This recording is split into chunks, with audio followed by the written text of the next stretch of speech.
This episode is brought to you by Audible, the place to go for audiobooks. Spoil your eardrums and get all your favorite books read out loud to you. Go to barenakedbravery.com/audible to sign up, try it out, and get 2 free audiobooks right away.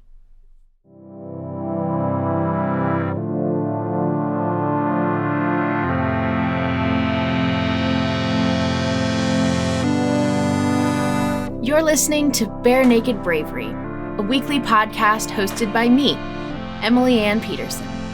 This is the place where we expose the threads of heroism that stitch together the stories we admire most. As a musician, singer-songwriter, author, teaching artist, and business owner, I encounter some really fascinating stories. Every episode you'll hear features a revealing conversation with someone who courageously pours themselves out into the world. We'll talk about fears befriended, the terrors battled, and the courage created along our stories of bravery, quiet heroism, and all-out gutsiness. We open the Pandora's box of the dream-crushing constraints we all face during significant moments of bravery. These moments of bare naked bravery are rarely censored in real life, so if you're listening with little ears nearby, please know that some episodes may contain mature language and subject matter. The questions I ask today aren't scripted because I'm just curious. What is bravery? My hope for us all is that by listening to others search for and find their bravery, we will find our own. For that is what we need most, to know that we are not alone.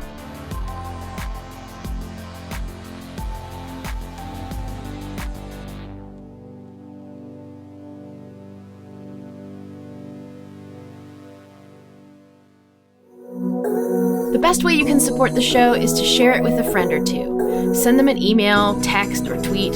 Tag them in one of my Instagram posts. My handle's Emily Ann Pete. Or leave us a review on iTunes. It takes seconds and can be done from your phone right now. Bottom line, we need more bravery in the world. So let's be brave together.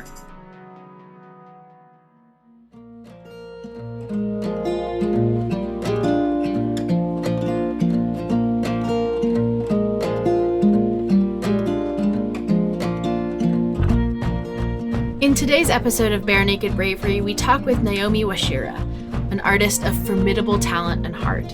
I have always been struck by her life story as one of the most dynamic displays of courage I could possibly summon up from my imagination. Naomi grew up in Kenya, left for the US at the ripe age of 19, and managed to become a successful singer-songwriter and a single mom to a beautiful girl. Seattle Music Insider raves her performances as marked by her strong stage presence, storytelling, and enduring smile. I wholeheartedly agree with that.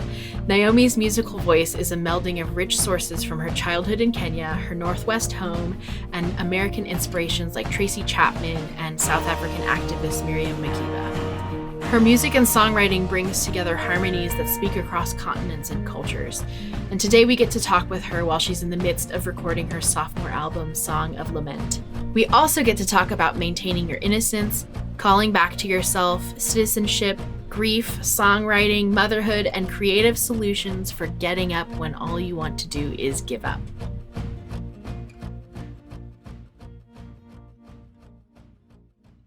I just think your story in general is so brave. Like, there are so many facets of your story that have so much courage. And I wanted to talk to you a little bit about them. First of all, you are not from America. No. What's that about? So I was born and raised in a small town/village called Kijabi. Kijabi has about a population of less than 20,000 people. And I think it was even less when I was growing up.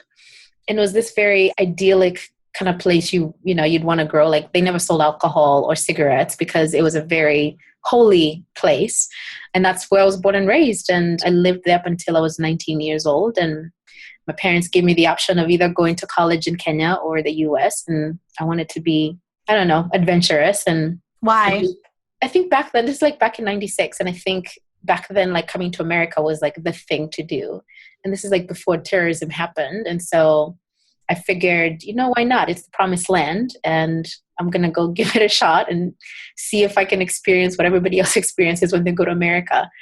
And my parents were like, okay, that's your choice. And they let me go. And it's the craziest decision I've ever made with my life. And actually coming this August, it's going to be 20 years. Whoa. And it's just like, where did the time go? Because it doesn't feel like it's been 20 years, but that is crazy. So when you left, were your parents aware of the big step that you were about ready to take? I mean, or was it just, this was part of the deal? I think it was just part of the deal. Yeah. I think for my parents, it was the whole thing of, well, we want you to have a better future. And back then it's like universities in Kenya, especially like the public universities, were riddled with boycotts. And so it's like, a 4-year program could turn into an 8-year program because you're disrupted so much. And so I think back then there was probably like maybe 1 or 2 private universities, and I'd actually been enrolled into one of them. But there was also this idea of America really was the promised land. And so many people came to this country because, they wanted to make their lives better. They wanted to create something that could sustain, themselves and their families and their communities. And so I think that, my parents sort of, I think, had that in mind, that this would propel her to a better place, and she can come back and, give back to the community and do something that could change the lives of other people. So first of all, where did you land? I left Kijabi, yes, and I landed in Chicago. Oh my gosh. Yes, in the summer of 96. And it was like one of the hottest summers ever. I remember getting off the plane and it was just like, this waft of heat just hit my face. And I was like, what? Do you remember what it smelled like? I just remember the humidity. And I think what I remember in my body right now is like the sense of like the city was not very clean, which took me by surprise, because I always had this idea that America was like this very clean, like everything was like spotless and like, there were no like, trash on the pavements. And I remember I was like so shocked when I was walking around. I'm just like, oh my God, this place is like so filthy. And it smelled and reeked of just everything from urine to beer. And that's not something just because like where I grew up, like that's not something you smelled ever. And you grew up in rural. Very rural. Yeah. It's like rural. I mean, it's kind of like developed, but it was very rural. And so this was coming to a massive city. But I also remember the chaos, and I loved the chaos. Like there was something about growing up in a place where like my parents were pretty prominent where we grew up. And so everybody knew who I was. It's like you walk out the door and people recognize you right and left. Mm. And it was so great to go to a place where nobody knew who I was. And I just love that sense of getting lost. And like, yeah, it was so great for me. And it was kind of scary also because, it's like 5th largest city. I think back then it was like the 5th largest city in America. When you were getting swept up in Chicago, because that's how I kind of picture it. Like you get off the airplane and you just got swept up by the smell of urine and beer and jazz and hot dogs and baseball and all that. And McDonald's. Do you look back on those days and have a piece of encouragement for that version of you? Oh, that's a really good question. Like for just that specific moment of time, not necessarily you growing into the current you, but just like Chicago Naomi. I think the word innocence comes to mind. Like I was so innocent and, I'd grown up in a very protective family. And so like, I still remember that coming into this big city. And I just think that parts of me that missed that innocence and like a little bit of like naivete and huge idealism about life and what is possible. Yeah, so I think there are elements of that me that I do miss. Do you have moments of that today, that innocence? I'd like to think that I do. But then again, it's like, I think especially in our day and age, I feel like it's so hard to hold on to that innocence. And maybe, I actually know what, I think I get to see it through my daughter's eyes. Yeah. I was going to say, I'm sure that you see the innocence now that you have a daughter. Yeah. And you're introducing her, you're letting her get swept up into life too. Yeah. And I think for me, like and I've noticed myself, it's like the challenge has been, how do I preserve that innocence for as long as I can without almost like trying to like warn her, like, be careful because this is going to happen. I want her to enjoy it because I feel like I think that's one of the privileges of being a kid is that the world is so brand new and you're still trying to figure how things work and how all these things. And when you sort of lived such a long time, you're like, man, whatever, like been there, done that. And so for me, I think that the challenge is, how do I keep that innocence and just let her be, knowing what is coming ahead and the courage that it's going to take to sort of keep updating, stories and herself. And right. Yeah. So you were in Chicago doing what? I went to Bible college. Bible college. Yes, I went to Bible college, very conservative Bible college. I grew up in a conservative home, and so that was sort of like the obvious trajectory. And I studied communications with an emphasis in electronic media. My father's dream for my life was that I was going to become a broadcaster, and I would go back home and I would start a radio station, and I would, spread the good news all over the country and East Africa. And so that's what I did for 4 years. So what happened? Because you're not doing that now. That was my father's dream. And it became pretty clear that was his dream and not mine. And it is what it was, It always is that way. Yeah, it is what it was. That's the end of that story. Understood. So you and I met actually because we have a lot of mutual friends. Yes. Mm-hmm. Most of whom we know via the graduate school you attended in Seattle. Yes. Why Seattle? When I decided to move to Seattle, I'd lived in Chicago at that point for 11 years. And this was like my late 20s. And to me, that was like, I've always been a late bloomer in everything. And my late 20s was like when I started coming into myself and like really asking like the really hard questions of like, who are you? And like, what is that you believe? And I was getting really frustrated with the church and Christianity in general. And sort of like at that cusp of like, I think I'm just going to abandon this whole thing. But then it's like, there was a very strong conviction in my heart that I really did believe in God. I just didn't believe in what I was being taught in church or like what I was seeing being displayed as the gospel, the good news.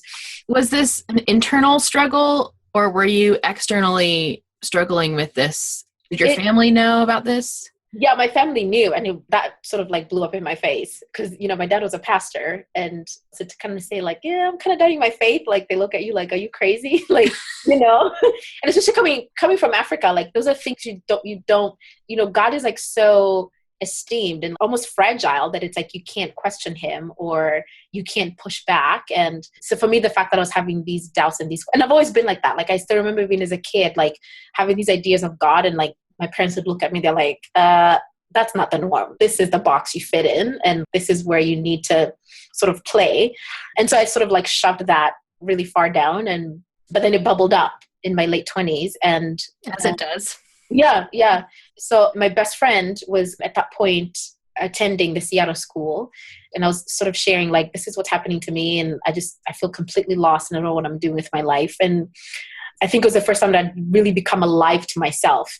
And she was like, oh, you should come to this school. It's really great. And I feel like it would really give you the space you need to wrestle with your questions and can help you figure out like how you want to express your faith. And so I came to visit in the fall, I think of like 2006 or something like that.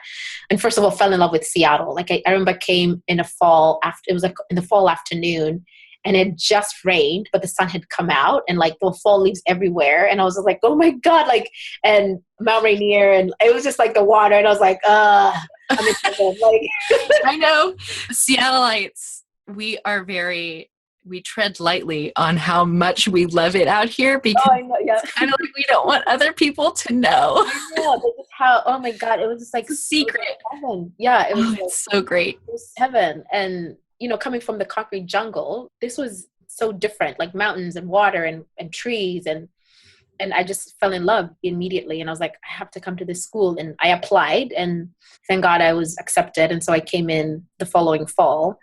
And I spent 3 years wrestling with who I was as a woman, as a Black woman, as a Christian, or somebody who believed in God. And it was the hardest and yet most fruitful 3 years of my life, really. What made it so hard?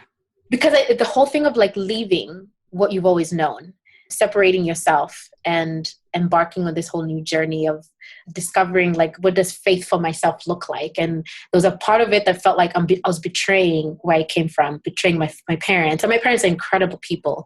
There was that guilt of like, I feel like I'm abandoning you guys, but I feel like I also need to honor where my heart is going and where my convictions are going. And that was really hard. And also just having to like really face myself. Cause I think a lot of times, like I grew up in this environment where I was always taught to like face other people and worry more about what people thought, but not so much put myself first. And this was the first time that I really had to like put myself at the forefront and ask some really, really hard questions. And that was hard. That was really, really hard.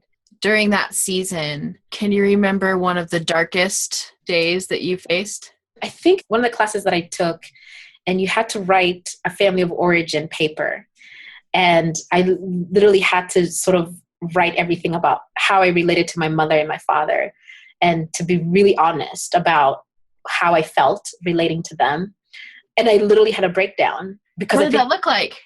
When I break down, I just completely I just run away from everyone and I hide. And that's what I did for like almost 2 months. Like I didn't really, I mean, I would still go to class, but it's like I would disappear immediately. And I think it was just really shocking to finally like put my parents off the pedestal and realize that they're just as human as I am. And I think that just like ripped me apart.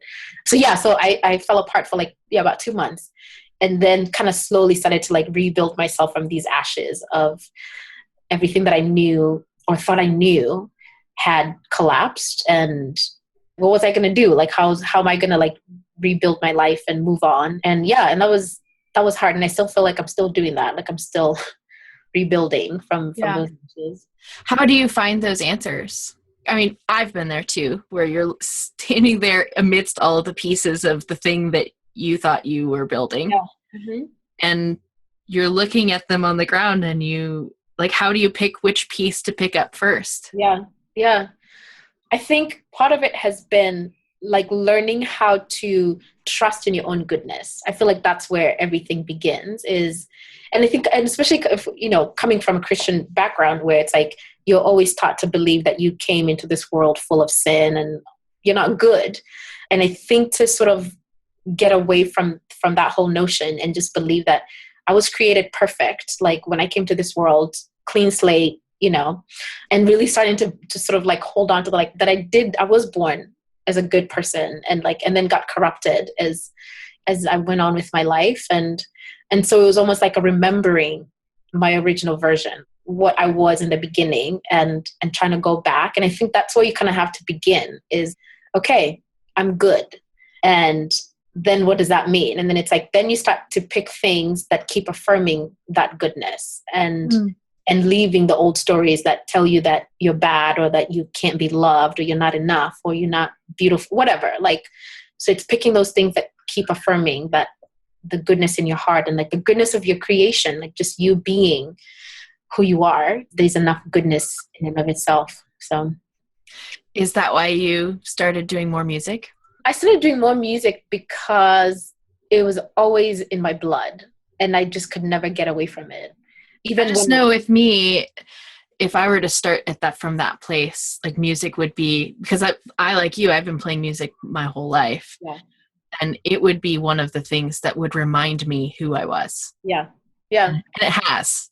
Yeah. Mm-hmm. And I think indirectly, I think it really does. For me, it's always been, music has been a calling. Like it's been the thing that I've always known from when I was like 5 years old. All I remember is like this sense, this feeling that I was just like, this is where you're meant to be. And so for me, like music has been that. It's like going back again. It's like returning to like this original version of myself of like, this is who you were always created to be. And I'm returning, like I'm coming back and embracing that and running with it. And yeah. So you go through this, what I call dark night of the soul, probably what you call it too, because we know the same people. Yes. You go through this dark night of the soul and you are reminding yourself who you are. You graduated and then started doing music full time. Is that how the order happened? It took a little bit between graduating and music. I had a child. Oh, which is a pretty big thing. That's a pretty big deal. Okay, let's go back to that. Yes, I got pregnant the last semester, I believe. And, I'm going to a seminary and I get pregnant out of wedlock. And that in itself was like, whoa. And I was scared out of my mind. scared of, because I'd grown up in such a conservative environment, like I knew what that meant. And I could just hear the stories replaying in my head over and over and over again. And so I was scared about being ostracized from my community. I was scared that my parents were going to disown me because I'd, seen that happen so many times as a kid. And yet grace happened, and my parents didn't even like bat an eye and ask like a gazillion questions. They were like, okay, well, you're an adult, and if this is what you've chosen, then this is what we've chosen. And I was like, I didn't really choose it. It just, it happened, but it is what I'm choosing also. And then the school was unbelievably supportive. And so, so I had Ayana, and that became the beginning of like the whole music thing. I'm going to go back because I want to still talk about this, and you can feel free to deflect if you'd like. Yeah. The choice to have Ayana, what was that decision process like? I mean, I think it was like pretty clear for me that even though like I was really scared, I also knew that there was no way that I was going to abandon this life, because for me it was a life, and it was my choice. And my choice was like, I'm going to keep it. And I knew pretty early on that I was probably going to raise her by myself.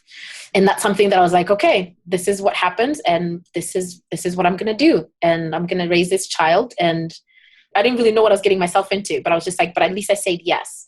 And once like my parents didn't even bother or, care, I think that was an affirmation of like, okay, yeah, we're going to do this. And I think they're going to be there to back me up and like support me and kind of help me to figure how I was going to do this. The other thing though was like, I remember, especially being a Black woman, I remember sort of like this fear of like, oh my God, like I've become another statistic of a Black woman having a child outside of wedlock. And I hated that so much. Like, and I remember having like almost making a vow that I was not going to be that statistic. Like I was going to finish my graduate school. I was going to pursue my dreams, and I was not going to let having a child sort of like hold me back or make me think like, well, now your life is over. That is a force of nature right there. Yeah. It truly is. Yeah. It truly is, because I know so many women and so many men too, who they find out that they're expecting a child, and there's this underlying current of something's over. Yeah. Mm. And for me, it's crazy because it was the complete opposite. Like for me, this was the beginning.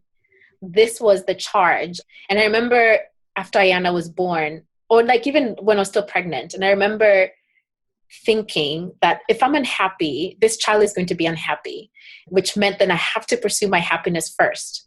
And what does that look like? And it took a lot of wrestling, even like with her father. It was not going to be a happy situation, and I was not going to have her have a father for the sake of having a father.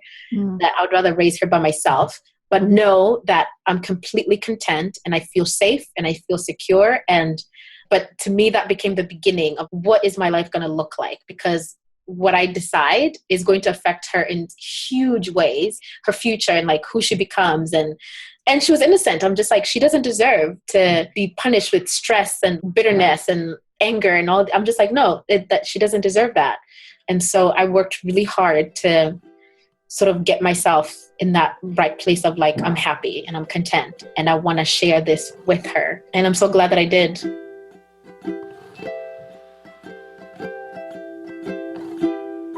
Before we get back to today's bravery, I want to make sure you know about one of my favorite ways to instill bravery and receive mentorship in my weekly routine. If you're listening to this show right now, then I'm fairly certain you'll love this simple idea. And you'll also love this idea if you've ever wanted to sit down and have a heart-to-heart with Elizabeth Gilbert about eating, praying, and loving. Or maybe you want Brene Brown to give you the real DL on vulnerability. Or maybe you want to ask Amanda Palmer how she got so many devoted fans and followers. Or maybe you just want to sit down and have a good belly laugh with Jessie Klein, Amy Schumer, Tina Fey, and Tig Notaro. Those are some of my favorites. Audible is the answer. You can sign up and get 2 free audiobooks right now. And most of the time, the author themselves will narrate the book, which is so cool to hear. Go to barenakedbravery.com/audible to get your free audiobooks today.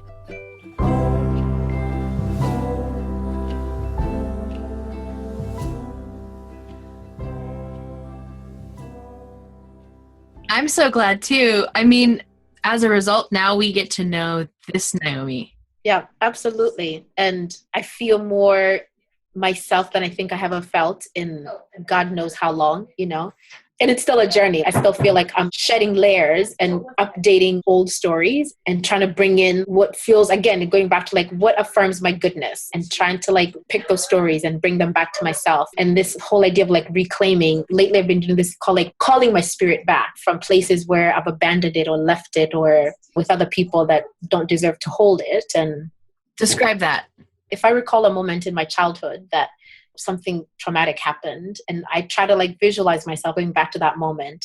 And as an adult, like there are moments that I'm still living off of, whether it's like an interaction I had with a parent or a friend, that there are moments in my adulthood that I'm still living off of that moment, sort of like keep drawing energy from that space. And so what I do is like I go back to that space and almost like have a conversation and say, well, this is not serving me anymore. And so I'm going to have to cut the energy source and return this spirit back to myself and like recall it back to my own being and then break it and move on. So it's like, so to me, then it kind of helps me like recreate, okay, so how am I going to, whether it's dealing with like an intimate relationship, like how am I going to deal with that in a new way? How am I going to deal with my daughter when I'm angry? Like, I don't want to repeat what my mother did. It's like, so it's like revising those stories over and over again, so that you're living from a healthier place. And that's been a big thing for me lately. So I had to tell you that about a year ago, maybe a year and a half ago, some Facebook ad or something got me to attend or click on a Facebook event of a naturalization ceremony. Oh, yeah. I forget in which order this was, whether you became an American before I attended or vice versa. It must have been afterwards, because I remember sitting there in this naturalization ceremony. If you've never been, these ceremonies they're so great. They're filled with new Americans. It is like the most innocence you will ever experience as a citizen of the United States. Mm-hmm. And I was in tears the whole time. Yeah. I was, because I was attending as this jaded, I've seen it all. Why would you ever want to come here? We just need to give up because this place is going down in flames. Yeah. Mm-hmm. And I was sitting amongst all these family members who either already were Americans or had yet to become Americans, talking with them about their stories and hearing them. And oh, what a breath of fresh air. Mm-hmm. Yeah. It's the most amazing thing ever. What was your naturalization ceremony like, and why did you choose? Yeah, so that year, which was like in 2013, my father passed away in April, and I'd gone home in February. And one of my last conversations with him was, he talked about, and he'd always talked about this before, but he's like, you need to get your American citizenship, because he's like, I think that's going to be a huge thing for you, especially with Ayana. And because like at that point, like he knew I really wanted to do music. And so he's like, I think you really should focus on getting your citizenship. And at that point, I'd already been a resident for like 5 years. So I was in that window where I could apply for citizenship. And so I came back in February, and then in April, I applied. This is before or after he passed away? This is after he passed away, actually. Oh, yeah. So no, actually I applied in May. Sorry. I applied in May because he'd already passed away. I wanted to fulfill my dad's last wishes. And because it just, to me, it just felt like the next natural progression of living in this country for such a long time. And so I applied, and it was like the quickest. I've done a lot of things to stay legal in this country, filing all the paperwork, and sometimes it takes forever. And it is like hard work. It's a lot of hard work. I remember like there was one time they actually lost my paperwork, and I had to and it was like the stack was about this thick. Oh my gosh, 4 inches of. Yes, and they had to the company that I was working for, they had to refile everything, and it cost a lot of money. But this one was like the quickest, easiest process. It literally took, I think, a month and a half from beginning to end. And I think there was also like that thing of just like, because I knew I wanted to travel so much, and traveling with a Kenyan passport was, is not the easiest, especially when you're trying to get into Europe.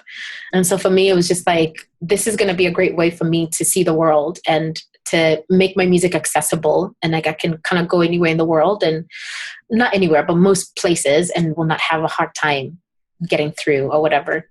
So those are some of the reasons why it, to me, just felt like, okay, I think it's time that I become an American citizen. When you were crossing the stage, who else was in the audience? I mean, did you have people? Yeah, I had some of my friends come, and that was so amazing. I think there was like 6 of my friends came, and they were cheering me. It was just like, it almost felt like a graduation. You know what I mean? Like it felt like a graduation ceremony. And to have them as witnesses, and just thinking about my dad, like the whole ceremony, all I thought about was my dad, and like how much I wish that he was there to be able to see me finally doing that. And that was, so that really just, it was very emotional for me to do that. And to me, it's a privilege. Like it is a great privilege to be an American, regardless of what's happening. It still is a privilege. And it definitely is. Yeah. So I had so many things happening in my brain as I was even taking the oath. Like the moments I would be like lose track of what's happening, because my brain was like going 1,000 miles an hour. Oh, that is so great. Yeah. That is so great. So here you are. It's 2016. That was 3 years ago. What's happened in the last 3 years? Well, in the last 3 years, let's see, I quit my job that year in September of 2013. What were you doing at the time? I always like asking people's. Yeah, I used to be an admin. I used to be an admin assistant for a really great nonprofit in Seattle called Casey Family Programs. And they work within the foster care system. And I'd worked for them for like 3 years, almost 3 years.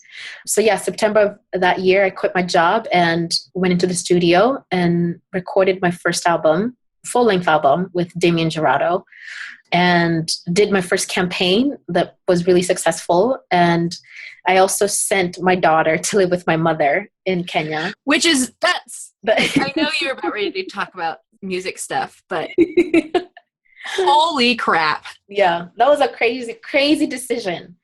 There's so many times are you sure? Like, I felt guilty. I felt like I was a terrible mother because I felt like I was putting my needs ahead of my child. But then again, I had to go back to that thing of, especially being a single parent, I had to go back to that thing of my whole goal is that like, I want my child to be happy, and what's going to make her happy. And at that moment, it was being with my mother, because I knew my mother was going to give her everything she needed. And it's expensive, like raising a child in this country, and with a single income, it was just like, not only that, but a musician's single income. Yeah. So I was like, this is not going to work out. And, and my mother has a home and she has all the resources. So to me, it just made sense. And it also gave me the freedom to like really understand, like, what is it going to take to do this career? And like, what is it going to look like? And it kind of gave me a safe net to start exploring doing music full time. So yeah, it was a lot of things. Like there was a lot of great things, but there was also like I was very hard on myself and wrestled with a lot of guilt and a lot of feeling like I was not being a good mom to her. But it turned out remarkably well, like more than beyond, I think, what we had hoped or expected. Because I think every person benefited from that whole experience. My daughter got to know her Kenyan family. She got to know 2 other languages. She got to have like this background that is very familiar to me. It gave my mom companionship for like at least the first 2.5 years of my dad being gone. And it also gave me the freedom to like, again, really figure out this career and jump with like both feet. So now I look back and I'm just like, it's a really creative solution. Yeah, it is. I mean, and again, it's like, I love that. It's creative. It's like, how do you solve problems in a way that gives life to every person involved? You know what I mean? And that worked for us. And I'm so grateful that I did. Yeah, that is such a cool, such a really, what a booger of a choice though. Yeah. Trust me. Oh, heart-wrenching. Yeah. So your daughter's back overseas, back in Kenya, and you're over here recording and releasing an album and touring around and doing the music thing. Did you like it? Did you hate it? What did you find out? Because a lot of it was figuring out whether you wanted to or not. Yeah. Mm-hmm. The first thing that jumps to my mind is learning my capacity of what I'm capable of being. And I really surprised myself, and I really realized how much of a go-getter I am. I tend to be like I'm an introvert, and I spend a lot of my life alone and, and just secluded and all these things. And I also follow things by the book. And so it's like, you would never think that much. At least I never thought that much about myself. I was like, well, I do what I'm asked to do and I do it pretty well. But having to jump out and literally start a business by myself and figure things out by myself, I banged my head so many times. And then the next morning I'd be like, okay, we're going to figure this out. Like, I don't care what it takes. If it's going to take 12 hours, we're going to figure this out. And there were a lot of those moments of giving up overnight and then getting up the following morning and just saying like, okay, fresh eyes, new day. Let's try and approach it from a different angle, whatever, like something. And I think that really built a lot of confidence for me and just realizing like, okay, I can do this. It's not easy, but I can do it. And it's been 3 years of that, of giving up and then getting up, giving up and then getting up, giving up and then getting up. And with sleep in between, right? Yeah, oh, absolutely. Well, kind of, sort of, sometimes. Sometimes you spend a lot of nights just tossing and turning. Oh, I hear you. Yeah, because you're trying to come up with creative ways of dealing with situations and making things happen. And I wouldn't change. I mean, it's hard. Oh my goodness, it is hard. But I also would not change anything that I've done the last 3 years, because I think all of it has brought me to this moment and will keep taking me to the next moments that are yet to come. So, right. Wow. So right now you have an album that is in the works. Yep. Mm-hmm. And I think we're both in a similar place with our albums. They're not funded, but they're like ready. Yeah, I know. It's like a crazy thing. It's the worst. It's a dilemma of the 21st century musician. It's like all the content is there, just the money is missing, and yep. Yeah, and you're like, okay, where does it grow on trees so I can go exactly harvest? Exactly. So what's this album? How is it different than the previous ones? This one is a thematic album. I think all my albums have been just, whatever I felt was like strong enough songs to put on an album, I did. This one is a first thematic album, Song of Lament. And I wrote it a year ago when I was in Germany. And I think in just the last few years, whether it's like the beginning of like the whole Syrian refugee crisis or the escalation of terrorism or the chaos in our world is just, it's like so palpable. And the fear that's controlling so many of us is so palpable. And I just felt inspired to write this album. And I think it sort of covers a lot of that. And to me, the whole album sort of goes back to the idea of how do we learn to live with each other, even though we're different and the same, and respecting people. And that's a challenge, because it's like, there are people that I know that I'm just like, I don't want to like you because, what you do, whatever. But it's like part of my philosophy. It's like, but I'm called to love those people, and I'm called to care for them because they are part of the thread that I am part of, and there's a lot of sadness in the album, but there's also a lot of hope. I'm always a woman who is eternally optimistic about life and about what is possible. That, in a nutshell, what the album is about. Well, I can't wait to hear it. Yeah. I really can't. I can't wait either. I'm just like, because I've been holding on to it for like it's like the songs, I've held them for like a year. And it's like, so to finally go into the studio and record them, and it was like the most amazing experience. Like, it's everything I've always wanted in being able to record an album. Now it's kind of stuck in this limbo of like, but now I need to raise money to complete the other half of this process. And that part is just like... Perhaps this is too graphic of a metaphor. However, I'm going to say it anyways. Yeah. I feel like in terms of like, when you look at the songwriting to album production and it being on iTunes, that whole creation process, the recording process for the artist themselves, the recording process is like the sex of making a baby. Yeah. Mm-hmm. Some degrees. There's like, it's such a cool high. Oh, it is. It's such an amazing high. And you're just like, oh my God, like you are on top of the world. And like, I remember like going home and I was like completely dead tired, but it's just like, but I also could not sleep because like my body, like the adrenaline was just like, yes, pulsating. You know what I mean? And like, yes, I do. Yeah. And then you're like, oh, then it's just like, woo, you're down in the valley. And like, then you're just left craving pickles and ice cream and complaining about the heat. And yep. Exactly. So, How are we going to birth this baby? how are these growing pains going to happen? Yeah. Well, I am so grateful that you joined us today. Oh, thank you so much. I really enjoyed this. It's good for my soul too. It really was good for my soul also. And mine too. I think we all really need the reminders to remember. Yeah. The reminders to remember who we are. Exactly. Or were. Yeah. To go back to that goodness that we've always had and resurrect it. And here's to that, man. Yes, I know. Yes. Oh. Okay, well, thank you so much. And I would love to have you back on sometimes. Yeah. Maybe when the album is out, we'll see.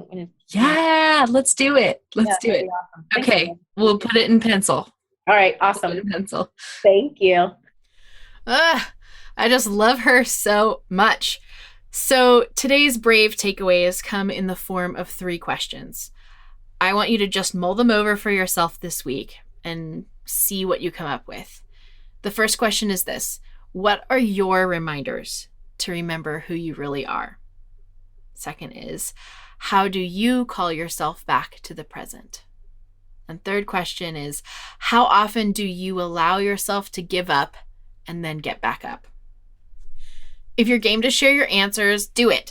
I'd love to hear all about it. You can find Naomi Wachira and myself on Facebook, Twitter, Instagram, and more.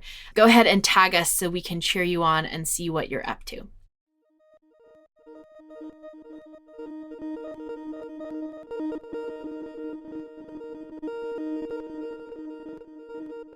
So that's our show this week. Thank you for listening, and be sure to visit us online for any links or additional information we talked about today. They're all in the show notes for this episode. Just visit barenakedbravery.com. And if you enjoyed listening to this episode as much as we enjoyed making it for you, please give us a review and rate the show in your iTunes desktop app or on your podcast app on your phone. Seriously, it helps us out a lot more than it is a hassle for you. It takes like 2 seconds. All of this bravery deserves to be spread as far and wide as possible, and you're a part of all of that. Speaking of things you're a part of, did you know that Bare Naked Bravery has an adult coloring book? It features designs from 10 talented visual artists of all kinds from all over the world. And this means you can color while you listen to the show and post your finished pages on Instagram so that we can all admire the many shades of your bravery. Download the whole thing for free or purchase the paperback version by visiting barenakedbravery.com/color, COLOR. Not only that, but everyone involved in making this coloring book wants you to vote for 4 of your favorite brave charities to receive the proceeds from the coloring book. How cool is that? Again, just visit barenakedbravery.com/color for more information. If you're digging the music in today's episode, that's because it's brought to you by my friends at Music Box Licensing, a premier creative music agency dedicated to finding and crafting unique soundtracks. To find out more about all the artists, musicians, and other sponsors of the show, please visit barenakedbravery.com/sponsors. I'm looking forward to being with you next week. We have some great things in store for you. But until then, I have one message for you. It's this. Be yourself. Be vulnerable. Be brave. Because the world needs more of your bare naked bravery.